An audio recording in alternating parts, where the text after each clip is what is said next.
So my name is Christian Young from Impress Solutions, and this is a collaboration with RIN and Impress, and this is supported and sponsored by On-Site Safety and Training Compliance. So those guys are pretty good.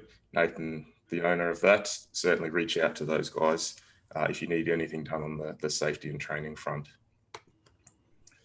So in terms of the agenda, it is pretty brief. That's what we're trying to achieve here, 30 minutes-ish. And really looking at the past, what are we doing now in terms of isolation, and what potentially can we do differently or learn from moving forwards? That's the flavour and intent of these programs. So there is some comms put out about the schedule. This is week one of, I think there's probably about 11 in total, all leading into the RIN safety conference. And we have some speakers joining us for these different topics, or sometimes it might be myself looking at some of the incident information and guidance information out there and available. So objectives, as I said, there's so many webinars going on, podcasts going on. How can we help make this short, sharp and punchy? Really hone in on what's the tactical information that you can learn or take away. And also there's the discussion element as well as part of this. So the people on the line definitely sharing what they've done well, that we can also utilize as part of this conversation. And that's what I'll give you a heads up now for. So I'm sure most of us have been on Zooms or things like this before. So there is a chat function, and the question to everyone on the line is, in terms of isolation or control of energy, what are you doing well, or what have you seen has done well or has been well achieved, that you can throw there in the chat function. And in a few slides time, we're going to loop back on that and actually see what people are sharing. So you can see there's some examples there. You know, is it something in the safety space from a hard controls or a training or educational monitoring? Please use the chat function while we look at some other information around what you're doing well or what you've seen others do well in this space. So to ensure we're all on the same page, and if we're all from industry, I'm guessing or assuming isolation isn't a foreign term to you or to us. However, there are some terms there you see on the screen. I guess there's two aspects here. I mean, there's the act of isolation or controlling the energy, and the other aspect which maybe isn't as widely understood or thought about is the hazardous energies that we're talking about. So it's not just obviously electrical energy. There's a number of different types of energies that we should be considering when we're talking about isolation. And then there's also the aspect of all primary and secondary. So what are those hidden energies that are also there that we don't necessarily think about through the context of the primary sources?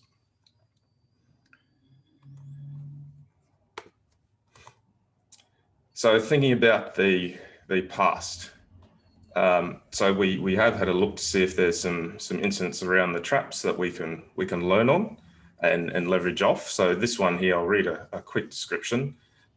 So what's happened here is the yard worker was cleaning some rubbish or debris from underneath a hydraulic pipe, and while they're performing the task, they've placed their arm on the hydraulic operated pipe stand, which is what you can see here, and it's put themselves in the line of fire between the lift pocket and the recently modified plate. So I'm assuming here you can see this yellow aspect here looks to be recently modified. And then the injury occurred when the worker's forearm, when the pipe stand was lowered by another worker operating the hydraulic lowering mechanism. So obviously, you know, the arm's in a place where it didn't want to be. And some of the things that fell out of that from an investigation point of view was there really wasn't an isolation process or protocol in relation to this type of activity. And we had simultaneous operations, so multiple work fronts all in and around there. And the other heavy hitter here was around modification to plant. Obviously that's pretty relevant. We know about that, so we've made a change, but that hasn't rippled into the processes or documentation that supported that task. This one here was an interesting one that we found as well. Not so much an injury, but probably a free lesson here. So we've got the operators go on and place their isolation tag and lock on the nominated isolation point, and then did the startup or test for dead. And what's happened is the mill has actually started up upon doing that particular test. And when they looked inside and investigated, they actually found out that with underneath the isolation point or the mechanism, the actual, I don't know what they called it, but the bracket itself had broken inside the switch. So the switch could still turn, but the actual mechanism which ensured the isolation hadn't. So obviously some interesting learnings there on that one. So, yeah, it was the aluminium shaft was broken. So a little bit scary there to think about that we could have broken isolation points, but I guess points back to the importance there of testing or validating all of the energies have been dissipated before starting any tasks. And this one here, unfortunately, this was a fatal event. You can see the description there. Pretty much what's happened. They've been operating on a pressurized airline to do some work, and actually it's resulted in a fatal blow to the head there. I don't have more detail in behind that one. Obviously, that's, we're thinking air energy, if you like, and there's some high energies there that we should always be thinking about in the context of controlling energy.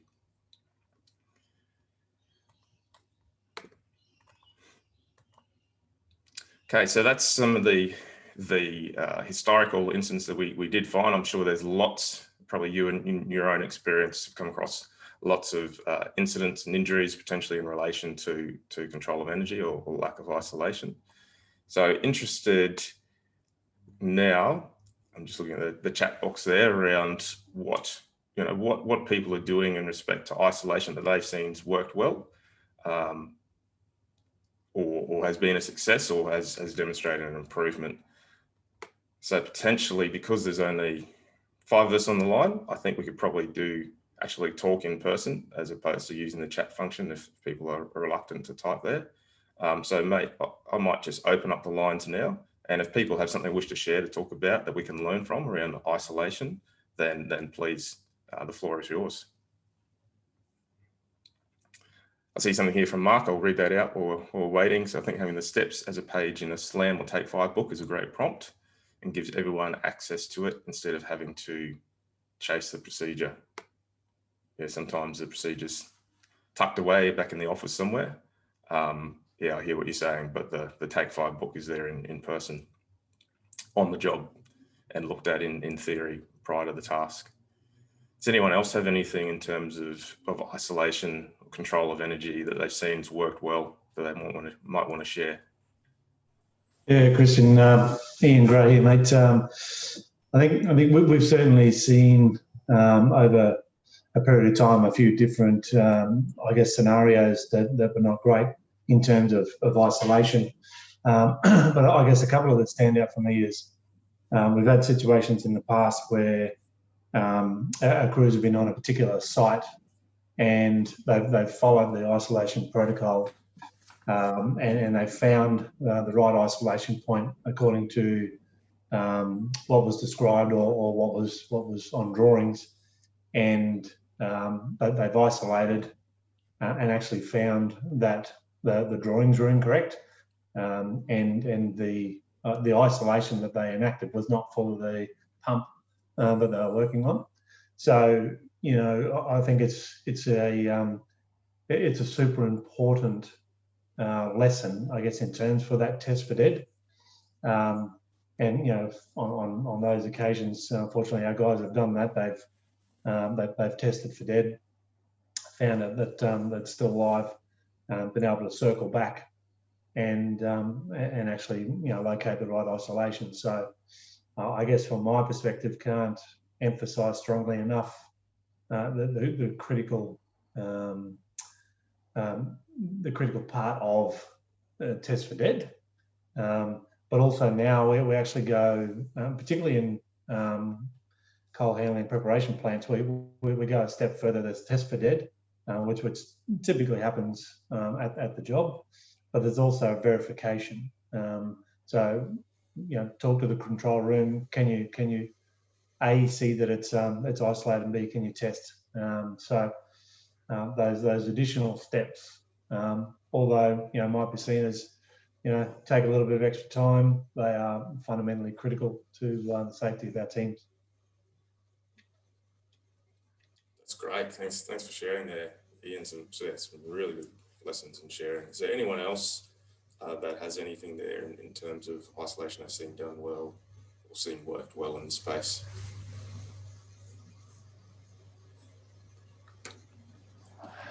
Yeah, Christian, Mark Johnson, mate. Hey, I think in conjunction with the isolation side of things, I think the line of fire comes in with that as well, especially with the like air and stored energy, because you can go through the isolation process and all the rest of it, and then do your test for dead. But if you're in the line of fire when you're doing the test for dead, then and it doesn't work, then you're in the line of fire. So I think those little prompts for everyone on those things certainly help, because testing for dead is essential, but testing for dead not in the line of fire is also very essential. Yes, agree. That's a good one, and yeah, you're right. I guess probably in your context, if you're going to test for dead a conveyor system or something like that, you don't want someone else wandering around on that conveyor, just assuming it's all good. So thanks for that. We'll keep marching forward here. Okay, so some guidance information. When I say guidance, okay, there's some other resources out there that if your organisation wants to know more or thinks it can do more, then there is some reference information you can be thinking about and can consult. So obviously, most of us or all of us come underneath some type of, act and regulation, be you in the workplace health and safety space, or in the quarrying space, or the coal mining space. So clearly, there's some requirements within that governing legislation around what you need to do at a minimum with respect to control of energy. And at the back of this pack, there's we've pulled out some of the excerpts from those pieces of legislation that you can go and have a look at. Australian standards, as always, they're just about the Australian standard for anything, and certainly in the context of isolation and the control of energy, there definitely is some information there which you can go and access. Too forward. Some codes of practice as well, may and may not be aware of. Some really good detailed information there available as well. I think we got the links in the back.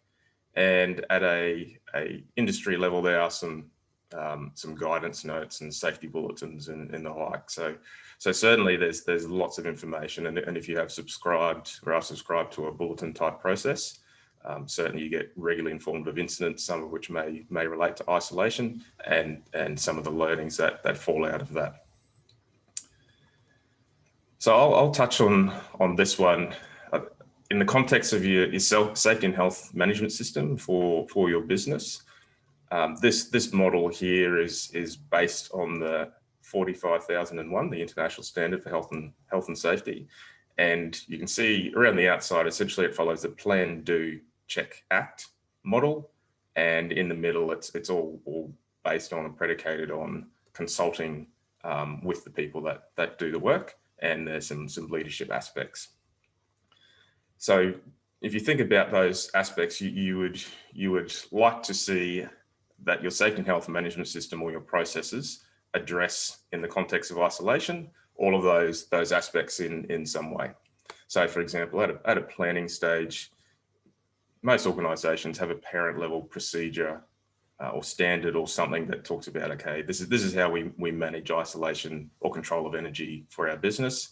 And there's some type of risk assessment or risk documentation that sits behind that supports how the organization came to that view.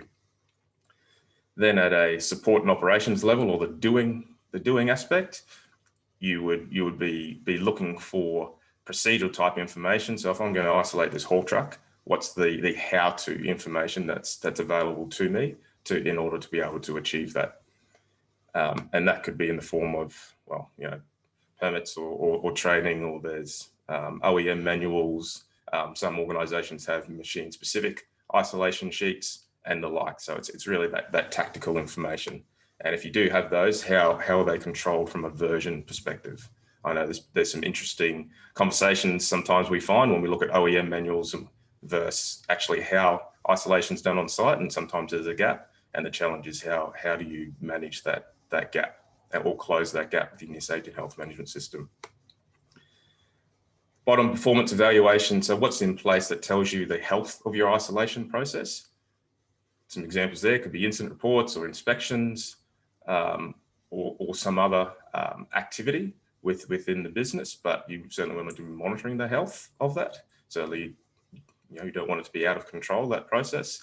And then from those performance evaluations, the last step is improvement. So improvement actions, improvement plans, whatever that might look like. And certainly if you can document what you identified and how you're going to improve it, is certainly a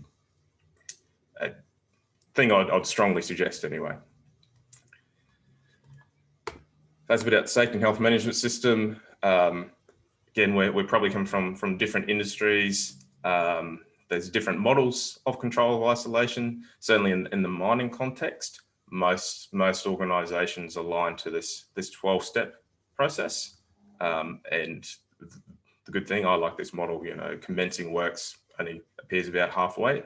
There's all of these other things that need to take place before you do that. And Ian, you made reference to that verification process here, the step 5. Really honing in on that. And the same, the restoration process. So post-isolation, there's obviously some steps there. So your organisation may mirror this, may not, but this may be a value if you think your process could do some improvement. So moving forwards, in terms of key learnings, at least 3. Thinking about the primary and secondary energy sources. So I do a fair bit of work across sites, and when I look at some of these machine isolation sheets, sometimes I only talk about the primary energies, and there's no reference or little reference to those secondary energy sources.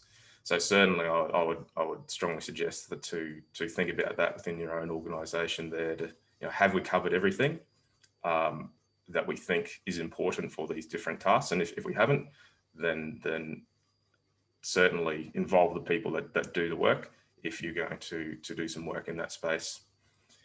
The 12-step isolation model, I think it's a good reference point to sanity check your own processes.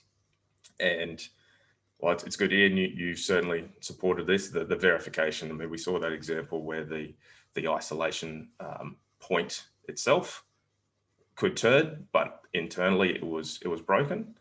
And it was only the verification step which allowed that to be identified. So certainly that we want to be really honed in on that, and as a key takeaway there. So the call to action bit. So as part of this series, we'll bundle this up into a one-pager there that we can send out, as well as the pack.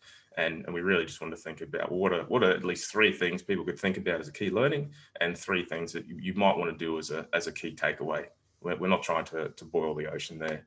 So as I mentioned, I think a good step would just be to look at your safety and health management system or your processes, to think about, well, have we covered off the whole plan, do, check, act cycle? Or are there some gaps here that we could fill? Looking at the primary and secondary energy sources as well, do a validation on that to what level you deem appropriate.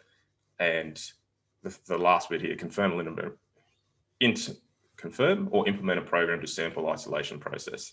So for example, some organisations have critical control checks. One of their critical controls is isolation, so they've merged it into an overarching program. But certainly that, in terms of the checking function, what's in place that you go and sample the health of isolation and capture that in a more formal way.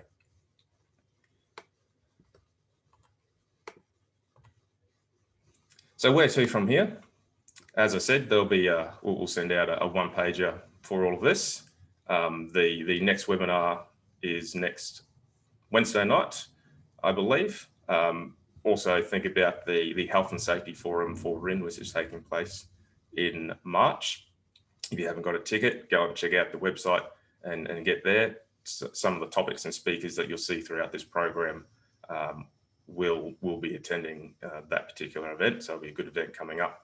And this recording will certainly be made available as well. So at the back of this pack, there, as I said, there's some extra slides there on all the different aspects. I'm not going to go through that, but that's some reference material there if you wanted to go deeper on some of the different bits. So that's it from Alan. Thanks very much for joining. We made it short, sharp, punchy, but probably we do have some extra time left. So if anyone wanted to throw some comments out or add some content while we're all on the line, feel free to. But if you've got to go and get on with your day, thanks for joining us, and we'll catch you later.